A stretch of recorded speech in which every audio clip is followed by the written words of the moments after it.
Hi, I'm Dana from the Seacoast Home Team, and welcome to this month's market update. I'm sorry that Ann can't be with me today for obvious reasons, so you get half of the Seacoast Home Team, but I'll do my best. Hopefully, it'll be a little bit entertaining. So today, what I'd like to cover is three things, be as brief as I can. First one is what the market did through March and what to expect in the near future. Secondly, what it's like right now to be a buyer or a seller in today's market. And then lastly, what's changed about real estate due to the COVID-19 virus. So we'll get right into it. It's not going to be data heavy, but hopefully it'll be beneficial.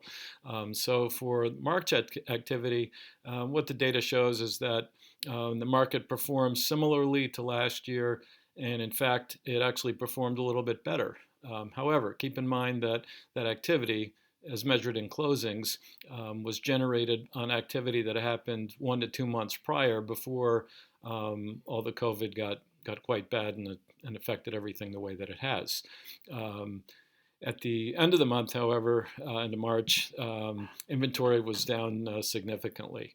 I think what you're going to see is in April, especially in the second half of April, May, and June, that the effects of the slowdown on real estate are going to be present in the data. What we really don't know yet is how long this slowdown or pause, as it's sometimes being called, is going to be in effect for. But projections indicate on the other side of this that the expectation is that we're going to have an active and stable real estate market. We certainly hope so. We'll see. As of right now, Governor Sununu has deemed real estate to be an essential service, and people are buying and selling. I think it's obvious to say that if someone right now is an active buyer or seller, that they're serious and they're committed. And we've seen that in how things have been bearing themselves out in transactions. So the market has been really busy for the lower priced homes. And I would say, in general, I would call those homes under $500,000. And often those are selling in 1 to 2 days with multiple offers.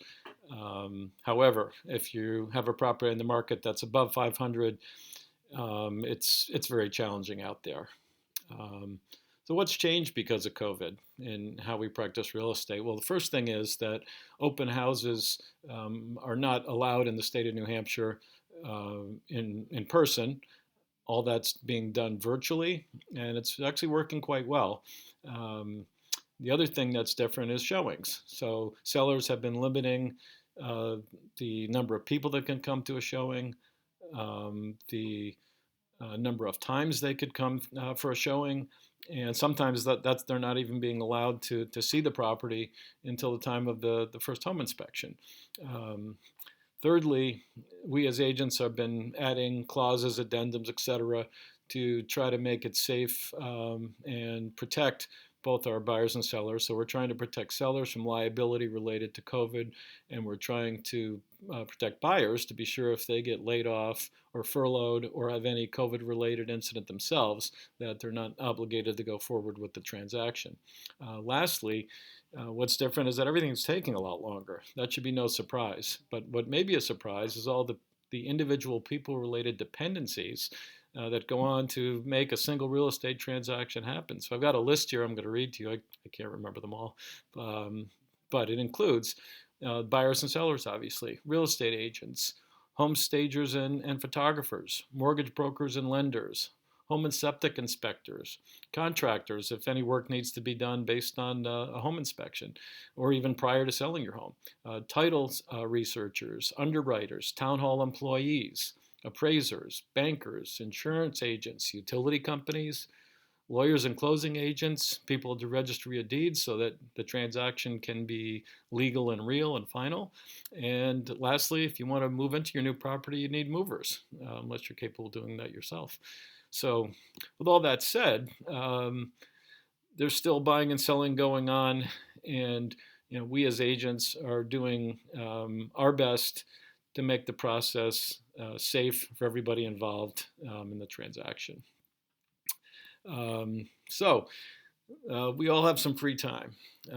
What are you doing with yours? Here's one of the things I'm doing with mine. Um, I'm trying to get better at this. My family, however, might take issue with hearing the same two songs again and again, but in my opinion, I'm getting a little bit better. I've also been doing some home projects around that have been long deferred, and perhaps you're looking for some ideas of what you can do. And if that's the case, then right here there's a link to a video from our new team member Dora with some ideas for you. It's lighthearted, it's fun. We hope you enjoy it. And thanks for watching this update. As always, Ann and I are available to answer your questions, and please be safe.